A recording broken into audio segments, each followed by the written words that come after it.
Hi, welcome back to Senior Seminar. I'm your host, Devin Young. This week's guest in studio is Tyler Draco Griffin. Tyler is a senior hailing from Indianapolis, Indiana. He's an English major and a brother of Fiji. You know, here at Wabash, we have the opportunity to go abroad. For some people, it changes lives. For Tyler, it was all about self-discovery. Let's talk about Tyler and about how he found himself abroad. So I went to Harlexton College, and so it's sort of the sister campus of University of Evansville. They actually own the campus in England. So everyone who's there is studying abroad.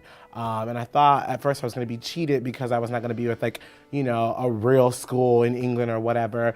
But it turned out to be some of the most amazing experiences ever. I actually ended up being the student body president there, getting to know people within 2 weeks, and it was such an open atmosphere of acceptance. And there was this girl who was a lesbian. We were really close, and she was very open. And then one day at the lunch table, somebody walked by and I said, "Wow, he's cute." And everyone was like, "Really?" And then they were like, started laughing, and then that sort of set the tone for the entire semester being sort of an open environment for me to finally be who I was, no longer having to pretend to like this sex or pretend to put on my masculine voice when I met people, because it was ridiculous.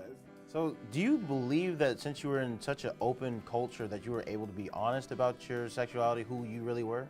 Yeah, I mean, I think that definitely because I was so close to London, such a big city, being able to go into sort of a gay district, coming from Indianapolis and then going to school in Crawfordsville, there's not a lot of outlets for that. But being able to run off to London and go to a gay bar and go to a gay club and just being on the subway with different types of people from different religions, Jewish, Islamic, it didn't matter, fat, white, black, skinny, Jamaican, they were all there in the subway crammed together. And so it didn't seem like a place for people to judge you. And if they were judging you, they didn't have the time to tell you because everyone was on the go. So England, being able to go to those clubs, being able to have those outlets served to be sort of a liberal setting where everyone can be who they are, and we all just kind of got along, and that was something totally different than what I was used to. So what was it like when you first came back to the States? When I came back to the States, I did try to put on my little facade again.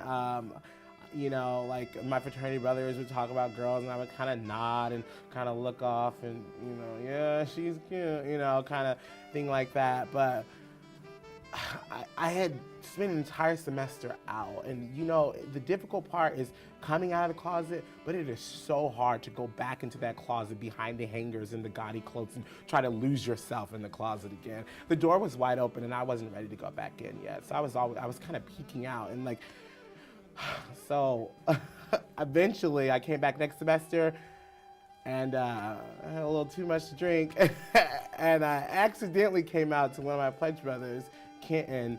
I was on the floor crying and saying, I'm gay, and another girlfriend just kind of threw me a pillow. It was like 3 a.m. She was like, we already know. We know this, everyone knows, and I kind of fell asleep. And the next day, sort of Kenton accepting it, him sort of being a leader and this masculine sort of jock guy, him accepting it, I felt like everyone else in the fraternity kind of jumped on the bandwagon. But it turns out that I wasn't actually as closeted as I thought I was.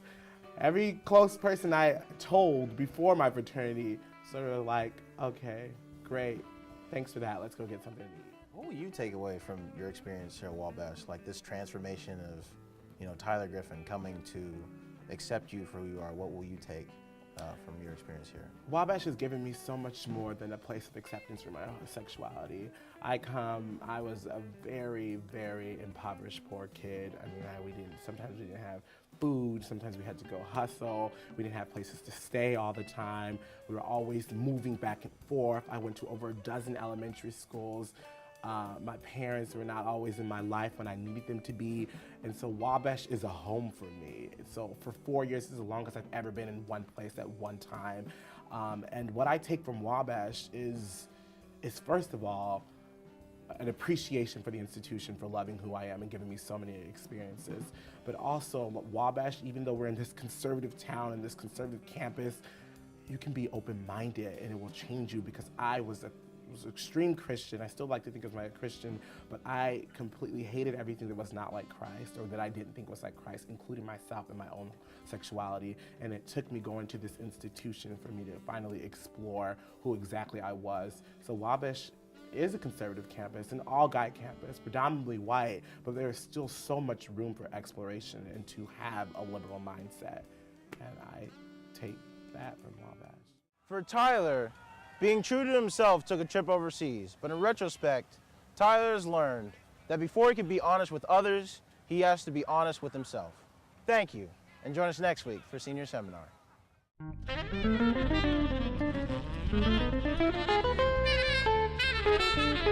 Thank you.